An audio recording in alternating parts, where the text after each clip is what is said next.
दोस्तों, गीता के अध्याय 3 में कर्म योग की शिक्षा है। यहाँ अर्जुन श्री कृष्ण से कहते हैं कि यदि कर्म के बजाय ज्ञान श्रेष्ठ है तो फिर आप मुझे भयंकर कर्म में क्यों लगाते हैं। श्री कृष्ण इस अध्याय में 2 तरह की निष्ठा की बात करते हैं। पहली, सांख्य योगियों यानी ज्ञान योगी, और दूसरे कर्म योगी की। मनुष्य कर्म किए बिना कर्म बंधनों से मुक्त नहीं हो सकता और संन्यास ले लेने से भी सफल नहीं हो सकता। बिना कर्म के कुछ देर भी मनुष्य नहीं रह सकता और सभी मनुष्य अपने अपने स्वभाव के अनुसार ही कर्म करते हैं। कुछ लोग कर्म तो करते हैं मगर अपनी इंद्रियों के वश में ही रहते हैं। ऐसे लोग झूठे हैं।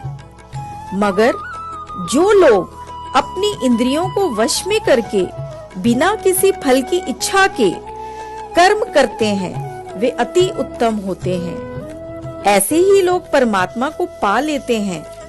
श्रेष्ठ लोग जो काम करते हैं उनके फॉलोअर्स भी वैसे ही करते हैं। सब लीडर के पीछे चलते हैं। श्री कृष्ण से बढ़कर कौन लीडर होगा भला, जिन्होंने सारथी बनकर अपना कर्म किया जबकि उनकी नारायणी सेना कौरवों के साथ थी। श्री कृष्ण कहते हैं कि कर्म करो मगर उससे अटैचमेंट नहीं होनी चाहिए।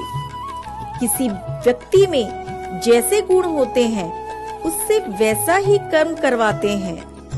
एक सही व्यक्ति को आशा, ममता, दुख भगवान पर छोड़कर अपने कर्म में लग जाना चाहिए।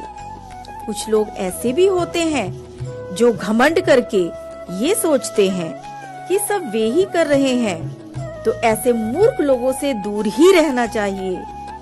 अर्जुन ने पूछा कि फिर लोग पाप के रास्ते पर क्यों चलते हैं। श्री कृष्ण ने बताया कि काम से क्रोध पैदा होता है और जो बढ़ता जाता है ये क्रोध ज्ञान को ढक देता है।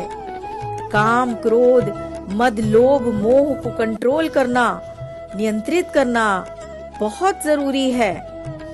इन शत्रुओं को मारकर ही बुद्धि द्वारा आत्मा और फिर परमात्मा तक पहुंचा जा सकता है। आपको क्या लगता है दोस्तों? कमेंट करें। जय श्री